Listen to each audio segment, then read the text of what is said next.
সকাল ফজরের নামাজ পড়ে শুরু হলো, সকাল 9টা বাজে। বাড়িওয়ালা বলছে, হাফেজ সাহেব কত চলছে? হাফেজ সাহেব কি বলছে জানেন? ওমা মিন দাব্বাতিন ফিল আরদি ইল্লা আলাল্লাহি রিজকুহা। বাড়িওয়ালা বলছে, হাফেজ সাহেব এটা কত পারা চলছে? বলে 12। সকাল 9টার সময় কত চলছে? 12। সকাল 10:30টা বাজে বাড়িওয়ালা মিষ্টি এনেছে, চা এনেছে, দামি দামি রসগোল্লা, দামি দামি মিষ্টি খাবার। হাফেজ সাহেব একটু খেয়ে নিন, কত পারা চলছে? হাফেজ সাহেব বলছে, উতলু মা উহিয়া ইলাইকা মিনাল কিতাব ওয়া আকিমিস সালাত ইন্নাস সালাতা তানহা আনিল ফাহশাই ওয়াল মুনকার ওয়ালা যিকরুল্লাহি আকবার। বাড়িওয়ালা বলছে, মিষ্টি দেখে দেখে আকবার আকবার করছে কেন? কত পারা? বলে বুঝতে পারছো না, 21 রানিং। কত? 21 রানিং। খাওয়াটা হয়ে গেল, একটু গল্প হলো। হাফেজ সাহেব বলছে, সত্যি আল্লাহ আপনাকে একটা বিশাল ঘর দিয়েছে, দামি ঘর, ফল সিলিং লাগানো, এসি আছে, দামি ডাইনিং টেবিল, আল্লাহ বিশাল দিয়েছে। আর তার মানে 500টা বেড়ে যদি 1000 হয় খুব ভালো হয়। কি বুঝলেন? এইবার 12:30 বেজে গেছে, আজান হচ্ছে মসজিদ, আল্লাহু আকবার আল্লাহু আকবার। বাড়িওয়ালা বলছে, হুজুর খতম হবে তো? হুজুর মনে মনে করছে, তোমারও খতম করে দেবো। বলছে, কত পারা চলছে? তো হাফেজ সাহেব শুরু করেছে, কদ সামি আল্লাহু কাউলাল্লাতি। বলছে, কৌল ফাউল সব বুঝি না, কত চলছে বলো? বলছে, 28 রানিং, 8 ঘন্টার মধ্যে 2 পারা উড়িয়ে দেব। আল্লাহু আকবার। এই তেলাওয়াতটা করে বাপের কবরের সামনে গিয়ে বলছে হাফেজ সাহেব, হুজুর বলছে, আল্লাহ যা কিছু দিয়েছি এর বাপের কবরে দিয়ে দাও, কি আল্লাহ মাফ করে দিক। আমি বলবো না যে আপনারা এরকম করবেন না। সবচাইতে সুন্নাত তরিকা ছিল কি জানেন? নিজে কোরআনটা শিখে এসে তেলাওয়াত করা, আর নিজে না পারলে নিজের বাচ্চাকে প্রথমে কোরআন শিক্ষা দেওয়া। বাড়িতে হাফেজ সাহেব যদি কখন এসে তেলাওয়াত করে, আপনি তার পাশে একটু বসবেন, বসে তেলাওয়াতটা শোনার চেষ্টা করবেন। আমরা তো বলি, ভাই 1 খতম পড়ে দাও। ওই বাবাজি বললেন 500 টাকা। ক ঘন্টা লাগে 1 খতম পড়তে? বলেন তাড়াতাড়ি। কত? সকালে শুরু করলে কটা পর্যন্ত শেষ হয়? 4 ঘন্টা। 4 ঘন্টায় 1 খতম? আল্লাহ। হ্যাঁ, 3 দিন। আপনাদের বাড়িতে 3 দিন এসে পড়ে, তাই তো? পড়ে 500 টাকা। 3 দিনে 500 টাকা দিলে তাহলে রোজটা হবে কোথায়? কি বুঝলেন? এক এক মারানোর এক এক রকম। আল্লাহু আকবার। হাদিসে পরিষ্কার এসেছে, 3 দিনের কমে যদি কেউ কোরআন খতম করে সে যেন কোরআন বোঝেনি। আর একদিনে 6 ঘন্টায় পড়বে মানে এটা কিভাবে তেলাওয়াত হবে সম্ভব? আমাদের যেমন টাকা তেমন তেলাওয়াত। 500 টাকার কি হবে বলুন? হাসরের ময়দানে নূরের টুপি কারা পরবে জানেন? যাদের সন্তান কোরআন পড়ে তাদের মাথায় আল্লাহ নূরের টুপি পরাবে। সুবহানাল্লাহ বলবেন না? ছেলেকে সব শিখালাম ভাই, ইংলিশে একদম পুরো কুচে দিচ্ছে, হিন্দি শিখেছে, তেলেগু শিখেছে, বিদেশি ফরেন কান্ট্রির ভাষা শিখেছে, ইংলিশ স্পোকিং কোর্স কমপ্লিট করেছে, কম্পিউটারের হাফেজ। কিসের হাফেজ বলেন? কম্পিউটারের হাফেজ, ডিপ্লোমা। কিন্তু কোরআন পড়তে পারে না, জিরো। আল্লাহর কাছে দাম নাই, আল্লাহর কাছে মূল্য নাই। খায়রুকুম মান তাআল্লামাল কুরআনা ওয়া আল্লামাহু। তোমাদের মধ্যে সবচাইতে উত্তম ছিল, উত্তম হলো তারা নিজে কোরআন শেখে যারা, অপর ভাইকে কোরআন শিক্ষা দেয় যারা। নবীর মসজিদে আসহাবে সুফফায় বসে হযরতে আবু হুরায়রা রাদিয়াল্লাহু তাআলা আনহু এত বেশি কোরআন শেখার চেষ্টা করতেন, এত বেশি দ্বীনের আলোচনা শেখার চেষ্টা করতেন। বুখারী শরীফের মধ্যে আবু হুরায়রা রাদিয়াল্লাহু তাআলা আনহুর বর্ণনা, তিনি বলেন, কখনো খাবারের জন্য এত ক্ষুধা লাগতো, পেটে পাথর বেঁধে মসজিদে আমি শুয়ে পড়তাম, দিনের পর দিন খাবার হতো না, ক্ষুধার জ্বালায় আমার ঘুমও আসতো না। তারপরে দিন ইসলাম শেখার জন্য আমি নবীর দরবার কখনো ছাড়তাম না। বাড়িতে বিবির কাছে রাত কাটিয়ে কাটিয়ে 60 বছর বয়স হয়ে গেছে, বুড়ো বয়সে এসে দোয়া কুনুত পড়ছে জানাজার নামাজ। কি বুঝলেন? এখনো পর্যন্ত সূরা ফাতিহাটা সঠিক নাই, সহিহ করে তেলাওয়াত করতে পারে না। আর বলছে জানো আমি সব শিখে গেছি। আরে ভাই তোমার নামাজটা তোই সঠিক নয়, তেলাওয়াতটাই সহি নয়, কি পড়বে তুমি? এই গতকাল আমার প্রোগ্রাম ছিল বর্ধমানে গোতান, তার আগে রাত্রে প্রোগ্রাম ছিল মানে ঈদের পরের রাত্রে ওটা হাওড়া রাজাপুর থানা। তো আমার আগে একজন হজরত বয়ান করলেন, নামটাম বলবো না, গীবত হবে। তিনি বারবার বলছেন আমার আল্লাহ তাআলা কোরআনের মধ্যে বলেছে, আমার আল্লাহ তাআলা কোরআনের মধ্যে বলেছে লাউলা কামা খলাকতুল আফলাক। যারা হাফেজ আছে জিজ্ঞাসা করুন, এটা কোরআনের মধ্যেই নাই, এটা আউট অফ কোরআন। লাউলা কামা খলাকতুল আফলাক এই ওয়ার্ড, এই বাক্য, এই সেন্টেন্সটা কোরআনেই নাই। জিজ্ঞাসা করুন হাফেজদের আছে কিনা, নেই। তিনি বলছে এটা কোরআন। কত বড় জাহিল বক্তা হলে যেটা গায়রি কোরআন কোরআন নয় সেটা কোরআন বলে চালায়। শ্রোতারা হা করে বসে আছে। আমি তাদের বললাম আপনারা সব করবেন কিন্তু আলেম ছাড়া কোনোদিন স্টেজে বক্তব্য করতে দেবেন না, আগে জেনে নেবেন আলেম কিনা। আমরা তো সুর শুনে পাগল হয়ে যাই, দু চারটে ভালো গজল বলতে পারলে বক্তা হওয়া যায়, কি বুঝলেন? আর বাংলাদেশ থেকে আসলে তার ভিজিট 40,000 টাকা। কত টাকা? নিজের ইমামের বেতনটা মাসে ঠিক করে দেয় না, নিজের মসজিদের মুয়াজ্জিনের বেতন 5,000 টাকা দিতে পারে না, 40,000 টাকা বাংলাদেশের বক্তা এনেছে। কেন বাংলাদেশের বক্তা কি 40 পারা কোরআন থেকে বলবে নাউজুবিল্লাহ নাকি? নাকি বাংলাদেশের বক্তা উনি একদম পুরো যা বলবে সেটা শুনলে সব লোক হেদায়েত হয়ে যাবে? বাংলাদেশের প্রতি মানুষ কিছু আকর্ষণ। আপনি আলেমের কথা শুনুন।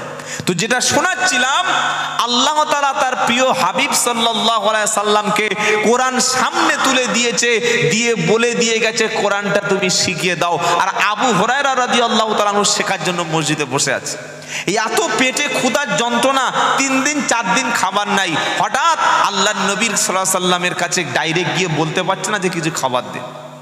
আবু হুরায়রা রাদিয়াল্লাহু তাআলা আনহু তিনি বলছেন ক্ষুধার যন্ত্রণায় ছটফট করতে করতে আমি রাস্তায় বার হয়ে পড়েছি।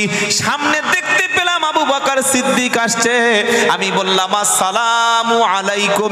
আবু বকর সিদ্দিককে কুরআনের একটা মাসআলা জিজ্ঞাসা করলাম। জিজ্ঞাসা করার উদ্দেশ্য ছিল আমি মাসলা জানতাম, কিন্তু জিজ্ঞাসা করলাম যাতে আবু বকর সিদ্দিক আমাকে খাবারের কথা বলে, ডেকে কিছু খাবারের ব্যবস্থা করে। তিনি মাসআলার উত্তর দিয়ে চলে গেলেন, কিন্তু আমার পেটে খাবার নাই এটা তিনি বুঝতে পারলেন না। আবার একই মাসআলা রাস্তার পাশে দাঁড়িয়ে উমর ফারুককে দেখা হলো, তাকে জিজ্ঞাসা করলাম, তিনি ওয়ালাইকুমুস সালাম বলে মাসআলা উত্তর দিয়ে চলে গেল। তিনি আমাকে বললেন না যে ভাই কি খেয়েছো বলো, কখন খাওয়া হয়েছো বলো, এমন কিছু কথা বললেন না।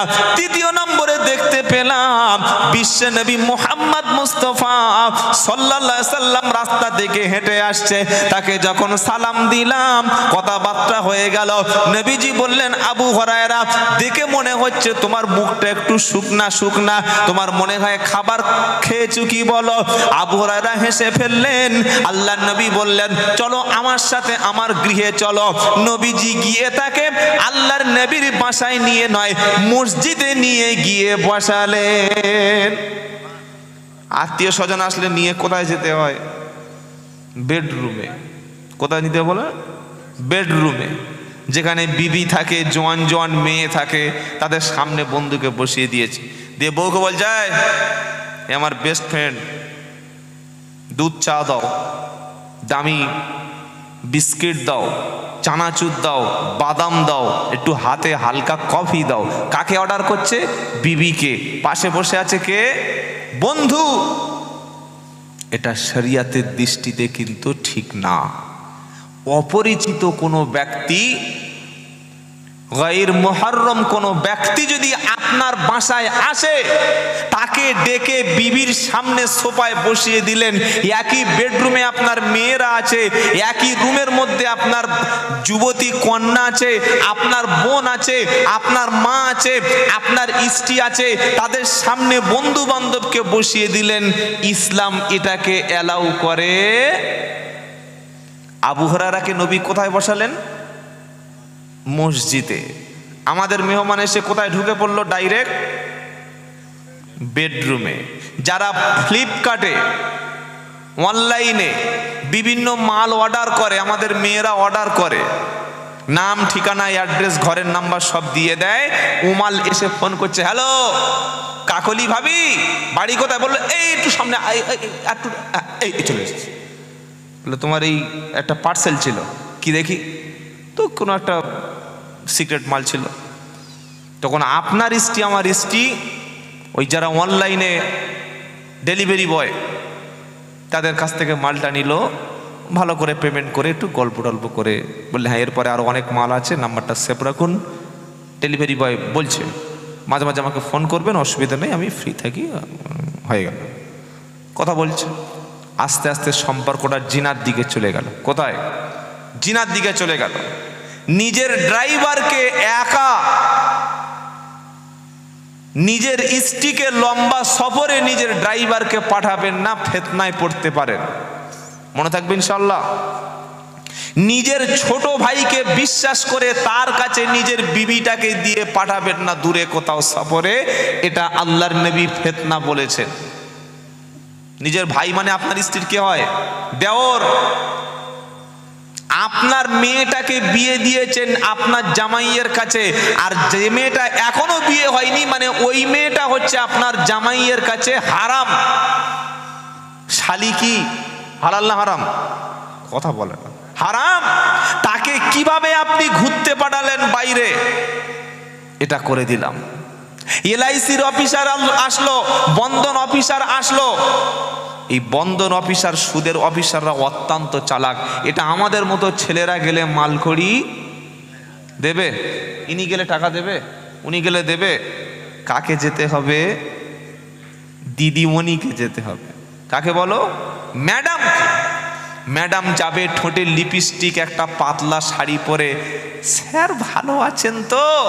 ওই যে বলল স্যার, ওই কথায় চলে আসলো 30,000 টাকার একটা লোন চলে আসলো। আর প্রত্যেক মাসে মাসে গোল টেবিলে বসে আমার বিবি আপনার বিবি, আমার বোন আপনার বোন, এলআইসি অফিসার, বন্ধন অফিসার, মহিলা সমিতির অফিসারদের কাছে বসে বসে বসে বসে হিসাবগুলো করছে। সুদের হিসাব আমরা তাকে পাঠিয়ে দিয়েছি, আর রাত্রেবেলা এসে বলছে জান এই মসজিদে দোয়া করছে, আল্লাহ আমার জন্য 72টা হুর রেখো। আল্লাহ বলছে 72টা বাঁশ কেটে রেখেছি। কটা হুর চাইছে বলো? 72টা। তুই একটা মাল সামলাতে পারিস না, 72টা কি করবি? কি বুঝলে? একটাকে দিয়েছি অখলাক না কুমাজওয়াজা, আমি নারী এবং পুরুষকে জোড়ায় জোড়ায় বানিয়েছি। তোমাকে সুন্দর একটা নেয়ামত দিয়েছি। স্ত্রী হচ্ছে স্বামীর জন্য সবচাইতে বড় মূল্যবান সম্পদ। সুবহানাল্লাহ বলতে ইচ্ছে করে না? প্রকৃত স্বামী হলো তিনি, নিজে উপার্জন করে বিবির মুখে খাবার তুলে দেবেন যিনি। প্রকৃত স্বামী হলেন তিনি। রাস্তায় যখন বার হবে, বিবির মুখটা, বিবির দেহটা, বিবির বডিটা, বিবির কাপড়টা, বিবির ভিতরের শরীরের অংশটা পৃথিবীর কোনো পুরুষ জানতে পারবে না। এমন ভাবে হেফাজত করেছে যে অরিজিনাল স্বামী হলো সে। জোরে বলো সুবহানাল্লাহ। বিবি গোসল করবে গোপনে, ওই গোসলের জায়গাটা পৃথিবীর পরপুরুষের নজর পড়বে না। বিবি যখন বাইরে বার হবে, হিজাবের সঙ্গে বোরকার সঙ্গে পিছনে বসবে। বোরকার মানে হলো, হিজাবের মানে হলো ভেতরে 80 বছরের নারী আছে কি 14 বছরের নারী আছে, এটা বোরকা হিজাবের বাইরে থেকে কখনো বোঝা যাবে না। এটার নাম হচ্ছে হিজাব। এটার নাম কি? হিজাব। ঈদের দিনে কি ড্রেস পরিয়ে শ্বশুর বাড়ি গেছি বলুন তো? ঈদের দিনে ভাড়া ভাইয়ের বাড়িতে কি ড্রেস পরিয়ে নিয়ে গেছি একটু বসে বসে ভাবুন। এটা কিন্তু আমাদের আদর্শ নষ্ট হয়ে যাচ্ছে, এটা আমাদের ঈমান ধ্বংস হয়ে যাচ্ছে। তওবা পড়ুন। নিজে স্বামী দাবি করি আর বিবিটাকে অফিসারের কাছে পাঠিয়েছি টাকা আনতে লোনের। এরকম হারামি কাজ, নোংরা কাজ, জেনার কাজ, কাপুরুষের কাজ জীবনে কখনো করব না ইনশাল্লাহ। বলি নাকি আরেকবার পাঠানো হবে? এবার আপনাদের ব্যাপার, দায়িত্বটা আমি পৌঁছে দিলাম, কি করবেন সেটা আপনারা, আপনাদের জবাব আপনারা দেবেন। আল্লাহ আমাদের মাফ করে দিন, আমিন। দায়ুস কখনো জান্নাতে যাবে? দায়ুসকে নিজের স্ত্রী, নিজের মা, নিজের বোনকে কখনো বেপরদায় করে না যে সে নয়, বরং নিজের স্ত্রী বোনকে যারা বেপরদায় ছেড়ে দেয় ওই পুরুষটাই হলো দায়ুস। ওই পুরুষটা কি? আজ থেকে 20 বছর আগে, 30 বছর আগে যারা মুরব্বী বসে আছেন জিজ্ঞাসা করেন, বাইরের অপরিচিত মানুষ আসলে প্রথমে ঘরের মধ্যে আসতো না, প্রথমে দলিজে এসে বসতো না, খবর দিত, বাচ্চাকে পাড়ি দিত, যাও সে অমুক ব্যক্তি এসছে ডাকছে, পুরুষ গিয়ে তার সঙ্গে কথা বলতো। আর এখন কেউ আসলে বাড়ির মেয়েরা, ও দাদা ভালো আছো তো, বলে এমন দাঁত বার করে হাসবে, তার মুখ দেখে পাগল হয়ে যাবে। স্বামী চুপচাপ, স্বামী তার স্ত্রীকে বাজার করতে পাঠাচ্ছে, স্বামী তার স্ত্রীকে একা ডাক্তারখানায় পাঠিয়ে দিচ্ছে, স্বামী তার স্ত্রীকে একা ছেড়ে দিচ্ছে, যাও হসপিটালের এই কার্ডটা করে এসো। এটা স্বামীর আদর্শ, স্বামীর কাজ না। কথা মনে থাকবে ইনশাআল্লাহ। নবী বললেন, আবু হুরায়রা তুমি মসজিদে বসো, বাড়িতে খবর পাঠালো বাড়িতে কোনো খাবার আছে কিনা বলো। ভিতর থেকে আল্লাহর নবীর স্ত্রীরা বললেন, কিছু একটা হাদিয়া এসেছে, সেটা ছিল ছোট্ট একটা পাত্রে দুধ। আল্লাহর নবী দুধ খেতে পছন্দ করতেন। সুবহানাল্লাহ বলতে ইচ্ছা করে না? দুধ খাবেন, দুধ পান করবেন, এটা শরীরের জন্য উপকার। সুবহানাল্লাহ পাঠ করেন। মধু খাবেন, কালো জিরা খাবেন, ভালো ভালো খাবার খাবেন, হারাম খাবার খাবেন না। এরকম একটা বড় পাত্রে করে দুধ এনে দিয়েছে। আবু হুরায়রা রাদিয়াল্লাহু তাআলা 3-4 দিনের ক্ষুধার্ত, এত ক্ষুধা লেগেছে, ভাবছে আজকের পুষিয়ে আরাম করে খাবো। কি বুঝলেন? নবীজি বললেন, আবু হুরায়রা মসজিদে নববীর সামনে আসহাবে সুফ পায়, অসংখ্য ক্ষুধার্ত ব্যক্তি আছে, যাদের খাবার নাই, যাদের কয়েকদিন ক্ষুধার্ত, তাদের সবাইকে ডাকো। আবু হুরায়রা ভাবলেন, যা কোনো রকম একটু খাবার এসেছিল, ভেবেছিলাম একা খাবো, কিন্তু এই এত লোকের ডাকছে তো আমার ভাগে আর কি হবে। নবী যখন নির্দেশ দিয়েছে, উনি কি করবেন? না বলবেন নাকি? এর নাম হচ্ছে ইকরামুল মুসলিমিন। বলুন সুবহানাল্লাহ। তুমি রাত্রেবেলা বিরিয়ানি করেছো, সকালবেলা বিরিয়ানির খাবারের প্লেটটা এমন জায়গায় রেখে দিয়েছো, রাত্রেবেলা দামি মিষ্টি এনে খেয়ে এমন ভাবে ফেলে দিয়েছো, পাশে গরিব থাকে তার চোখে পড়ছে, পাশে বিধবা মা থাকে সকালবেলা তার বাচ্চা কাঁদছে। এটা কিন্তু মুসলমানের কাজ না। নবী বললেন, সেই ব্যক্তি মুমিন না যে ব্যক্তি গলা পর্যন্ত খেলো, তার প্রতিবেশী ক্ষুধার্ত অবস্থায় ঘুমিয়ে গেল, সে কিন্তু মুমিন না। তুমি খাচ্ছ, তোমার প্রতিবেশীকে দিয়ে খাও, এটার নাম ইসলাম। বলুন সুবহানাল্লাহ। আবু হুরায়রা খেলেন, খাওয়ার আগে নবীজি বললেন, সবাইকে দাও, সবাইকে দাও, বিসমিল্লাহ বলে পান করো। সবাই পান করলো, পান করছে ঢেকে দিচ্ছে, পান করছে ঢেকে দিচ্ছে, বরকত। নবী বললেন, আবু হুরায়রা এবার তুমি পান করো। বিসমিল্লাহ বলে পান করলেন। আবার নবীজি বললেন, পান করো। আবার তিনি পান করলেন। নবীজি বললেন, আবার তুমি পান করো। আবার তিনি পান করলেন। হযরতে আবু হুরায়রা বলেন, আমার পেটটা ভরে গেল, আমার পেটটা ভরে গেল। আমি বললাম, আল্লাহর কসম ইয়া রাসূলুল্লাহ, আমার পেটে আরো সামান্য কোনো জায়গা খালি নাই। হাদিস বুখারীর। এটা আল্লাহর নবীর একটা মুজিজা ছিল। আপনি চিন্তা করুন তো, এই রকম কষ্ট, এই সিচুয়েশনে তারা কোরআন শেখা ছেড়ে দেয় নাই, আল্লাহর নবীর কাছে বসে বসে দিন শিখতেন। আজকে তো আমাদের পয়সা আছে, সম্পদ আছে, কিন্তু শিক্ষার বড় অভাব। পয়সা আছে, জমি আছে, ঘর আছে, বাড়ি আছে, কিন্তু ঘরের মধ্যে দিন নাই, ইসলামের আদর্শ নাই।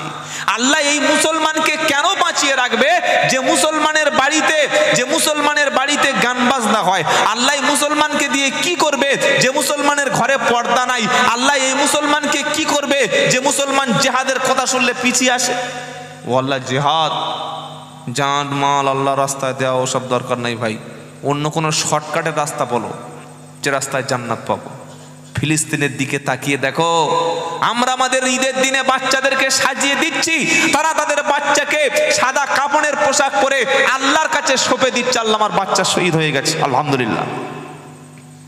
তারা শহীদের মা হয়ে আলহামদুলিল্লাহ বলছে, অথচ আমরা আল্লাহ রাস্তায় বার হয়ে একটু কষ্ট করে দিন শিখবো, এ সুযোগটুকু হচ্ছে না।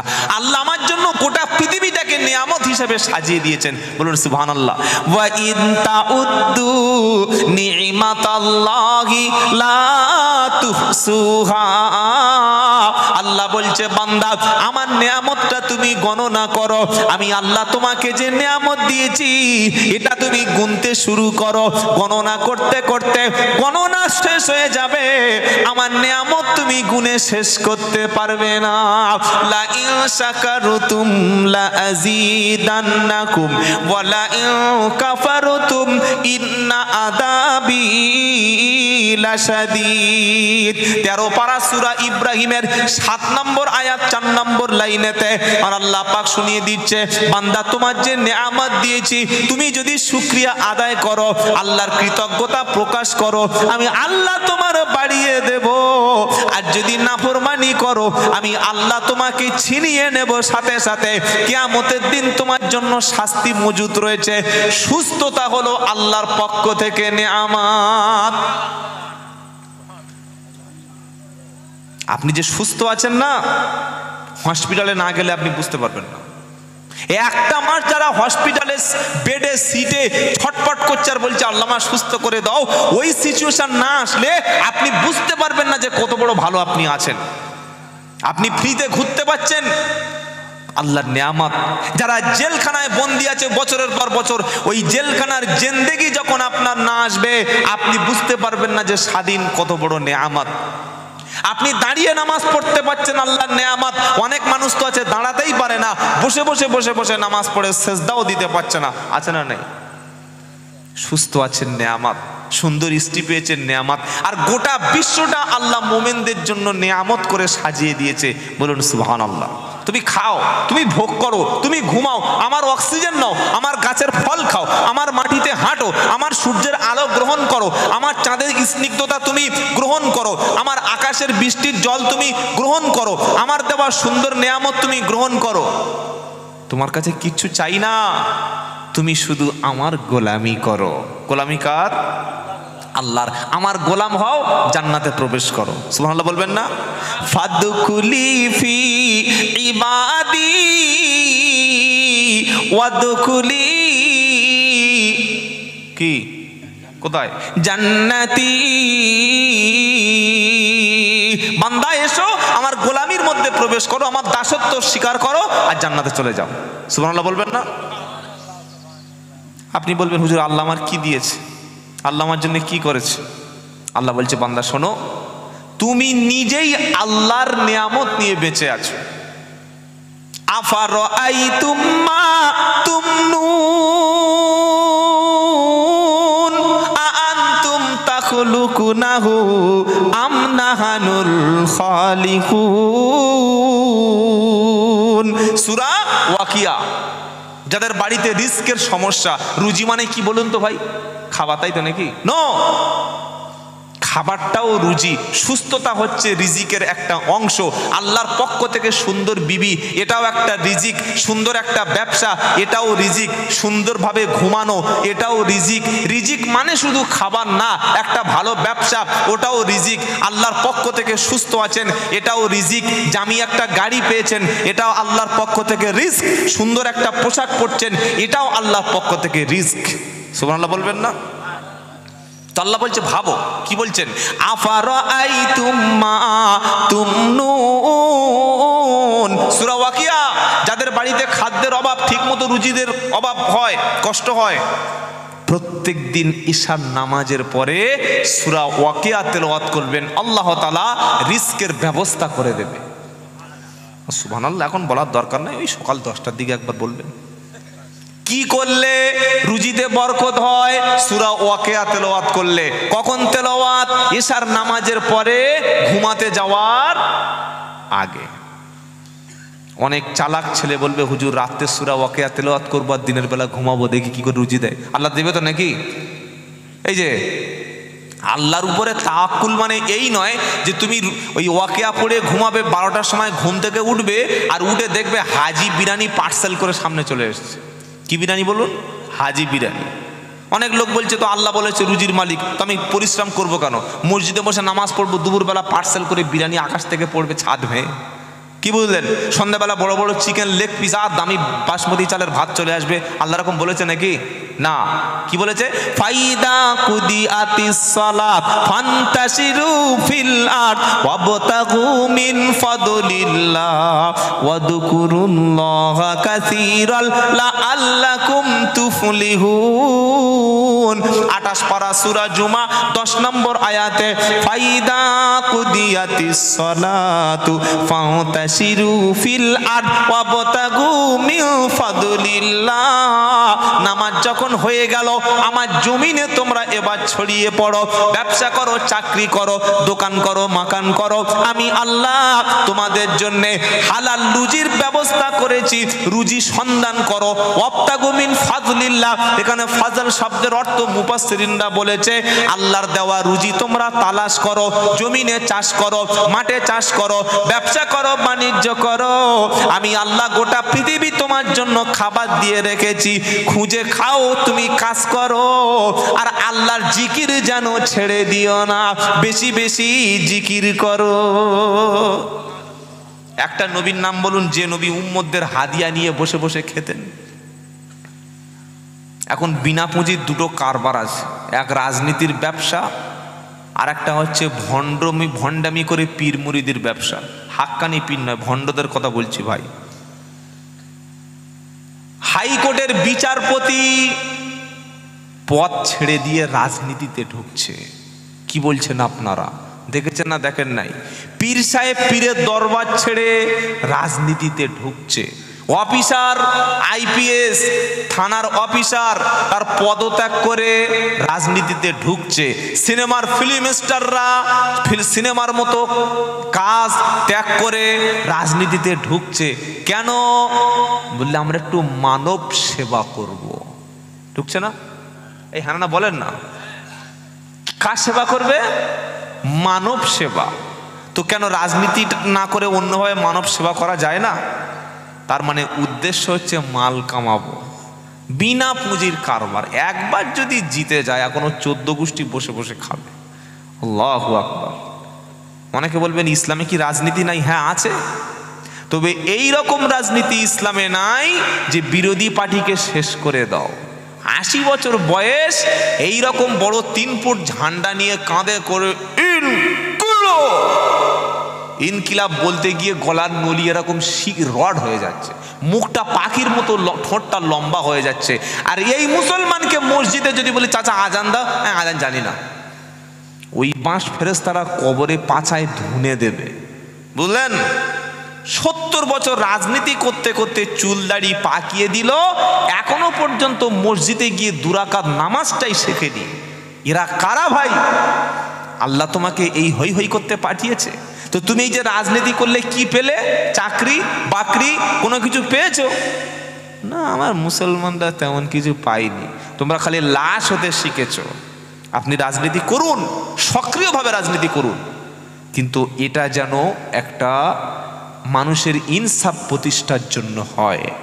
যে ভোট দিয়েছে তুমি তারও নেতা, আর যে ভোট তোমাকে দেয়নি তাকে সহযোগিতা থেকে কেটে দেবে, ঘর এসেছে ঘর দেবে না, চাকরি দেবে না, বেইনসাফি করবে, মিথ্যা মামলায় জেলে ঢুকিয়ে দেবে। মনে রেখে দিও আল্লাহ কিন্তু সবচাইতে উত্তম বিচারক, উত্তম ফয়সালাকারী কে? আল্লাহ। তাই ভাইয়েরা, যেটা শোনাচ্ছিলাম, আল্লাহ তাআলা তিনি বলছেন রুজিতে বরকত দেব যদি তোমরা সূরা ওয়াকিয়া রাত্রে তেলাওয়াত করো। তেলাওয়াত করবো ইনশাআল্লাহ। ঘরগুলোকে কবর বানাবেন না। কবর কাকে বলে? যেখানে আজান হয় না, নামাজ হয় না, কোরআন তেলাওয়াত হয় না, জিকির হয় না, ওটার নাম কি? কবর। আমাদের ঘরগুলিতে আজ নামাজ নাই, আমাদের ঘরগুলিতে আজ তেলাওয়াত নাই, আমাদের ঘরগুলিতে আজ জিকির নাই। কবর বেনেছে না বনে নাই? এই কবরে শুয়ে শুয়ে তুমি শান্তির আশা কিভাবে করতে পারো? কারণ কবরটা হলো আযাবের জায়গা। কথা বুঝতে পেরেছেন? ঘরের মধ্যে সুন্নাত নামাজ পড়বেন, নফল পড়বেন, তেলাওয়াতটা করবেন। ঘরের মধ্যে গান বাজনা মিউজিক কখনো চালাবেন না। মনে থাকবে ইনশাআল্লাহ। তো সূরা ওয়াকিয়ার মধ্যে আল্লাহ বলছে আফারাআইতুম মা তুমনুন আআনতুম তাখলুকুনাহু আম নাহনুল খালিকুন।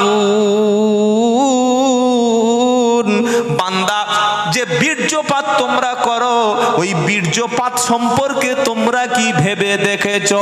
তুমি বীর্যপাত তোমার শরীর থেকে হলো, ওটাকে মানুষ হিসাবে তৈরি তোমরা করো না, আমি করি। কে করে? জোরে বলেন না। কিছু বুঝতে পারছেন? এই যে বীর্যপাত, মানুষের শরীর থেকে স্পার্ম মানি বার হয়ে যায়, গেলে গোসল করা সুন্নাত, তাই তো নাকি? তো শীতকালে, গরমের সময় ফরজ, আর শীতকালে ফরজ। শীতকালে কি নফল? নতুন বিয়ে করেছে শীতকালে, এখন 15 দিন না গোসল করলে চলবে, তাই তো না? আফারাআইতুম মা তুমনুন, মানি শব্দ থেকে, এই তুমনুন থেকে এসছে। মানি কোনটা? যেটা শরীর থেকে বার হয়ে গেলে শরীর নিস্তেজ হয়ে যায়, গোসল ফরজ হয়ে যায়। স্বপ্নদোষ হলে গোসল ফরজ হয়ে যায়, স্বামী স্ত্রী মেলামেশা করলে গোসল ফরজ হয়ে যায়। আল্লাহ বলছে তোমার শরীর থেকে যে মানি বার হয়ে গেল, বীর্যপাত হয়ে গেল, 1 ফোঁটা বা 2 ফোঁটা বা 3 ফোঁটা বার হয়ে গেল, ওই 1 ফোঁটা 2 ফোঁটা 3 ফোঁটা থেকে তোমার মতো একটা সুন্দর মানুষ আমি বানালাম। ওটা তোমরা বানিয়েছো না আমি বানিয়েছি? কে? আল্লাহ। আল্লাহ পাক বলছে শরীর থেকে নিকৃষ্ট দুর্গন্ধযুক্ত পানি বীর্যপাত হয়ে গেল, ওটা তোমার স্ত্রীর শরীরের মধ্যে, রেহেমের মধ্যে প্রবেশ করলো। ওর ভিতরে তোমার কাজ ছিল শুধু বীর্যপাতটা করে সরে আসা, বাকি ওর ভিতরে পেটের গর্ভের মধ্যে ডিম্বাণু ওভামের মধ্যে 10 মাস 9 মাস সময় দিয়ে ওটাকে বীর্য থেকে রক্ত, রক্ত থেকে মাংস, মাংসের সঙ্গে হাড় হাড্ডি অস্থি মজা দিয়ে 206টা হাড় দিয়ে সুন্দর স্ট্রাকচার দিয়ে 9 মাস 9.5 মাস আমি আল্লাহ যে মায়ের পেটের মধ্যে রেখেছি, মানুষ হিসাবে করেছি। ওই কাজটা কে করেছে? তোমরা করো না, আমি করি। এখন আবার নতুন পদ্ধতি আছে, টেস্ট টিউবের বাচ্চা। টেস্ট টিউব জানেন? মানে যে কাজটা মায়ের গর্ভের মধ্যে হয় ওটা গর্ভে হবে না, বাইরে হবে। 1978 সালে সর্বপ্রথম আমেরিকায় এই টেস্ট টিউব বাচ্চাটা, প্রথম বাচ্চাটা আবিষ্কার হয়। লুইস গ্রাউন নামক একটা ছেলে। কিভাবে? পুরুষের শুক্রকীট আর নারীর ডিম্বাণু, এই দুটোকে, যেটা শরীরের মধ্যে যে কাজটা হয় এটা শরীরের বাইরে টেস্ট টিউবের মধ্যে পদ্ধতিতে বিজ্ঞানীরা বাচ্চা তৈরি করতে সম্ভব হয়েছে। আলহামদুলিল্লাহ বলবেন না? এটা বিজ্ঞানের আবিষ্কার। কিন্তু আল্লাহ বলছে তোমরা বিজ্ঞানীরা পুরুষের শুক্রকীট নিয়ে, মহিলাদের ওভাম, মহিলাদের ডিম্বাণু নিয়ে নিষিক্তকরণ করে বিশেষ একটা পদ্ধতিতে তোমরা যে বাচ্চা উৎপাদন করতে পেরেছো, বীর্যটা নিয়েছো আর ডিম্বাণুটা নিয়েছো, কিন্তু কাজটা কে করেছেন? আল্লাহ। আল্লাহ বলছে ভেবে দেখো, ওটা তোমরা করো না, আমি করি। কে করেন? পুরুষের শরীর থেকে একবার যখন বীর্যপাত হয় 25 থেকে 30 কোটি প্রায় শুক্রকীট একসঙ্গে নির্গত হলো, সবগুলো চলে গেল। আমি আল্লাহ একটা কিংবা দুইটাকে বেছে নিয়ে কখনো যমজ বাচ্চা দিই, কখনো ছেলে দান করি, মেয়ে দান করি। তোমরা শুধু বীর্যপাত করতে পারো, বাচ্চা তৈরির কাজটা আমি আল্লাহ করি। সুবহানাল্লাহ বলেন।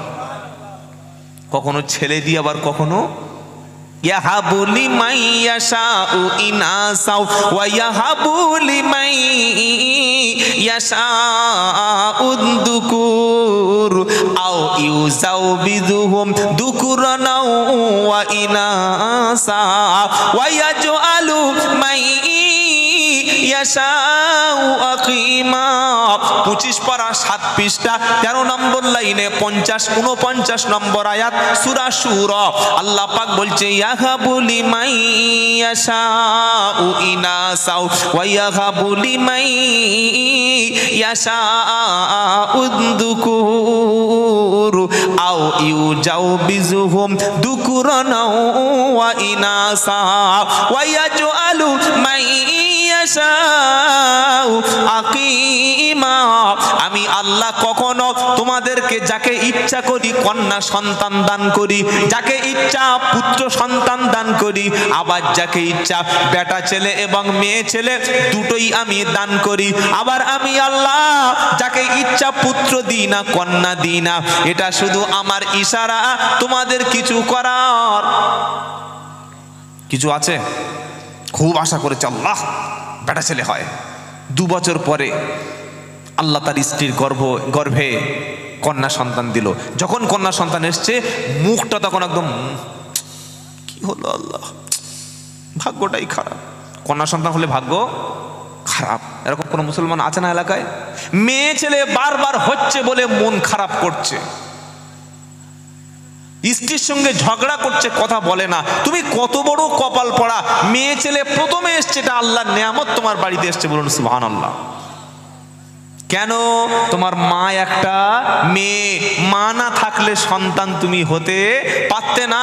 তোমার স্ত্রী, সেও একটা মেয়ে, স্ত্রী না থাকলে মানসিক শান্তি তুমি পেতে না। বলুন তো, আল্লাহ যদি 100 বছর পৃথিবীর প্রত্যেকটা ঘরে শুধু বেটা ছেলে দান করে, কোনো মেয়ে ছেলে যদি না দেয়, আর পৃথিবীর মানুষ বংশ বিস্তার করতে পারবে? পুরুষ বাঁচবে তখন? টাকা আছে, পয়সা আছে, জমি আছে, ঘর আছে, গাড়ি আছে, সব আছে, কিন্তু ঘরের মধ্যে বিবি নাই, মাথা ঠিক থাকবে? এমনি যেদিন বউর সঙ্গে ঝগড়া হয় সেদিন কি বুঝলেন? লবণ চিনি মনে করে মেরে দিয়েছে, গরম পানি ঠান্ডা পানি মনে করে খেয়ে নিয়েছে।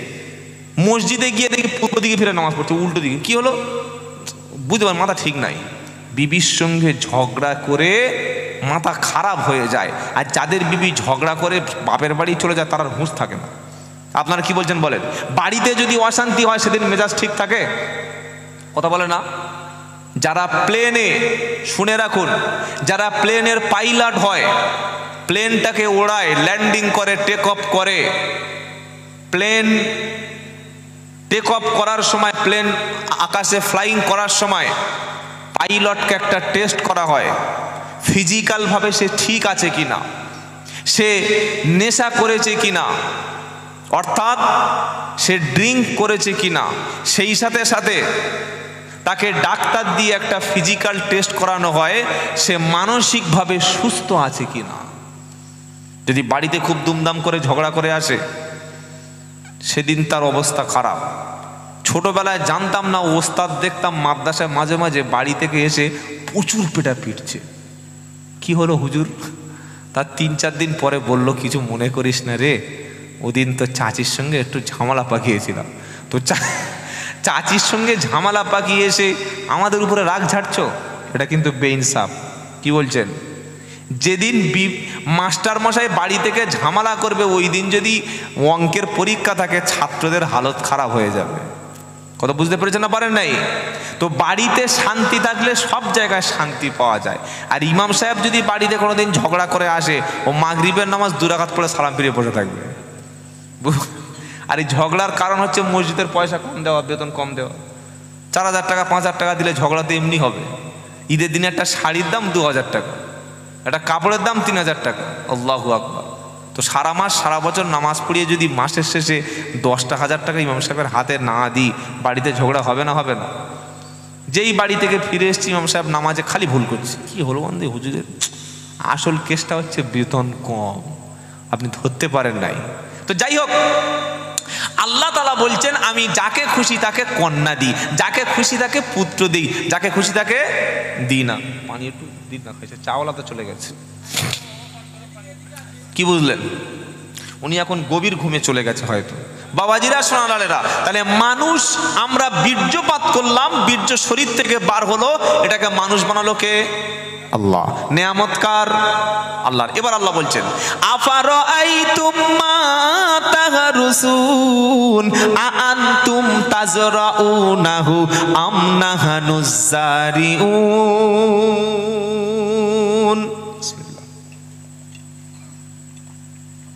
আল্লাহর নেয়ামতগুলো শোনাচ্ছে সূরা ওয়াকিয়া। আফারাআইতুম মা তাহরুসুন আআনতুম তাজরাউনাহু আম নাহনুজ الزارعون لو نشاء لجعلناه حطاما فظلتم تفكهون إنا لمغرمون بل نحن محرومون আল্লাহ পাক বলেন আফারাআইতুম মা তাহারুসুন, তোমরা যে শস্য চাষ করো, তোমরা যে ধান চাষ করো, জমি জায়গা চাষ করো, বৃক্ষরোপণ করো, তোমরা যে ফসল ফলাও, আল্লাহ বলছে সেটা সম্পর্কে কি কখনো ভেবে দেখেছো? আপনাদের এখানে কোন চাষটা বেশি হয়? ধান। মুর্শিদাবাদের সাইডে কিন্তু গম, জব, ভুট্টা, তারপরে ওই তিল, এ সমস্ত চাষ বেশি হয়, পেঁয়াজের চাষও হয়। আল্লাহ বলছে আফারাআইতুম মা তাহারুসুন, তোমরা যে ফসল ফলাও, ফসল উদ্গত করো, ভেবে দেখেছো কোনোদিন এটা সম্পর্কে? আআনতুম তাজরাউনাহু আম নাহনুজ জারিউন, ফসল তোমরা জমিনে শস্য ছড়িয়ে দিলে, ধান ফেলা হয় কখন বলেন? দুরকম ভাবে, একটা হচ্ছে নরম মাটিতে পানির উপরে, আর একটা এই যে বৈশাখ জ্যৈষ্ঠ মাসে এবার শুকনো মাটির উপরে ভালো করে ট্রাক্টর দিয়ে মাটিটাকে চষে ভালো ঠিক করে মেরামত করে ধান ছড়িয়ে দিই না বলেন না? তো আল্লাহ বলছে আনতুম তাজরাউনাহু আম নাহনুজ জারিউন, তুমি জমিনে ধান ছড়িয়ে দিলে, গমটা জমিনে ছড়িয়ে দিলে, কয়েক সপ্তাহ যাওয়ার পরে অঙ্কুর বার হলো, ধান থেকে ছোট ছোট পাতা বার হলো, ওই ফসলের মধ্য থেকে নতুন চারা বীজটা তোমরা উদ্গত করো না, আমি বার করি। কে করে বলেন? জমিন এমন একটা জায়গা, পৃথিবীর মাটি এমন একটা জায়গা, যেটা জমিনের মধ্যে যাবে সেটা কিন্তু পচে যাবে না? এই কাঠ যদি জমিনের মধ্যে, মাটির মধ্যে বছরের পর বছর ফেলে রাখেন, কাঠটা কিন্তু নষ্ট হবে। মাইকটা যদি মাটির মধ্যে পুঁতে রাখা হয়, কয়েক বছর পরে মাটি কিন্তু লোহাটাকে খেয়ে ফেলবে, নষ্ট করবে না? একটা কাপড় যদি মাটির মধ্যে কিছুদিন থাকে, কাপড়টা নষ্ট করবে, চেয়ারটা নষ্ট করবে, লোহা নষ্ট করে দেবে, মোবাইলটা নষ্ট করবে, তার অ্যাক্টিভিটিটা চলে যাবে। আল্লাহ পাক বলছে ওই জমিনের মধ্যে যেটা দিচ্ছ সেটা নষ্ট হচ্ছে, কিন্তু ওই জমিনের মধ্যে তুমি ধান ছড়িয়ে দিচ্ছ, গম ফেলে দিচ্ছ, শস্য ছড়িয়ে দিচ্ছ, একটা আলু দুটুকরো করে কেটে আলুটাকে মাটির মধ্যে পুঁতে দিচ্ছ, কয়েক সপ্তাহ পরে তো ওই লোহার মতো, কাঠের মতো, কাপড়ের মতো পচে যাওয়ার দরকার ছিল, কিন্তু আমি আল্লাহ পচাই না। আনতুম তাজরাউনাহু আম নাহনুজ জারিউন, ওই কিছুদিন পরে, এক সপ্তাহ দু সপ্তাহ পরে, সুন্দর আবহাওয়া পাওয়ার পরে আমি আল্লাহ ওই চারার মধ্যে, দানার মধ্য থেকে সুন্দর সবুজ পাতা উদ্গত করি।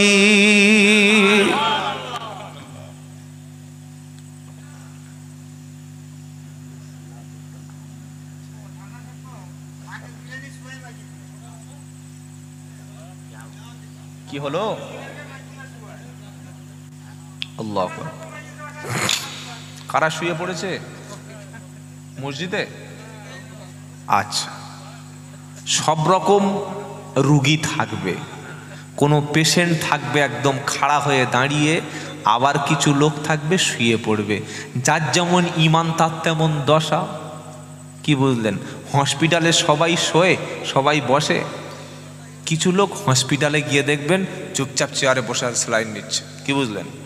আবার কিছু লোক শুয়ে আল্লাহ আল্লাহ, তার মানে ও মালটা যাবে। তো এখানে সব রকম রুগী আছে। এটা হচ্ছে শোয়ার টাইম, এটা কিন্তু বক্তব্য টাইম না। আমি আমার এই ভাইদের ফোন করলাম, বললে হুজুর চলে আসুন। টাইম কটায়? বললে না এখন টাইম না। আমি জিজ্ঞাসা করলাম যে আমার টাইম কটায়? বললে আসুন না। তা আমি একটু দেরি করে বার হয়েছি। আমি সাধারণত 12টা 1টার পরে কথা বলি না, এতে কোনো লাভ হয় না। তো এসে বলল হুজুর আপনার সেই 1টার পরে। আমি তো শুনে বললাম আমার আজকে আর বক্তব্য হবে না, স্টেজে বসে ঘুম হবে।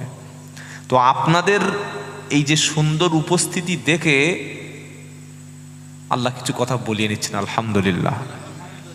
দর্শক না থাকলে কার কাছে কথা বলবো? কি বুঝলেন? যিনি মানুষকে খাবার খাওয়ায় ওই লাইনে যদি কেউ খাবার না নেয়, গোশ মাছ ডাল কেউ নিতে না চায়, দিতে ভালো লাগবে? যার কাছে যাচ্ছে নিচ্ছে না, চল পালা। তো আমি যে খাবারগুলো বা আল্লাহর পক্ষ থেকে যেগুলো আমাদের ইমানের খাবার, রুহের খাবার, সুবহানাল্লাহ বলতে ইচ্ছা করে না? খাবার দুরকম, একটা খাবার হলো শরীরকে বাঁচিয়ে রাখা, আরেকটা খাবার হলো রুহুটাকে বাঁচিয়ে রাখা। কেউ যদি ভিটামিন, প্রোটিন, ফ্যাট এগুলো না খায়, শরীর আমার মতো দুর্বল হবে না? হবে না? হবে। আর কেউ যদি নামাজ ছেড়ে দেয়, কোরআন না পড়ে, জিকির না করে, আল্লাহ স্মরণ না করে, তার ঈমানটা দুর্বল হয়ে যাবে। তাই শরীরের খাবার যদি কিছুদিন না দেন, শরীর যেমন নষ্ট হয়, রুহের খাবার না দিলে রুহ ওটাও নষ্ট হয়ে যাবে। আর রুহের খোরাক হচ্ছে তেলাওয়াতে কোরআন। সুবহানাল্লাহ বলেন। রুহ এসছে আসমান থেকে, উপর থেকে, আলমে আরওয়া থেকে, তাই রুহের খাবারটা এসছে উপর থেকে। মানুষ মাটির তৈরি, তাই মানুষের খাবারটা মাটির মধ্য থেকে, ফসল থেকে এসেছে। ভাই, আমরা যেন আমাদের রুহের খোরাক বন্ধ না করি।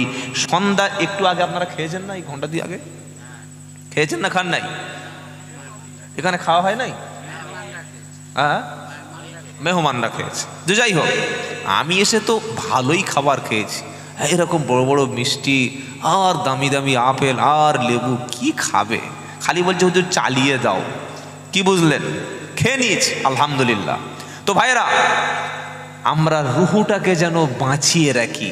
বেশি করে কোরআন তেলাওয়াত করবেন, রুহ বেঁচে থাকবে। বলুন সুবহানাল্লাহ।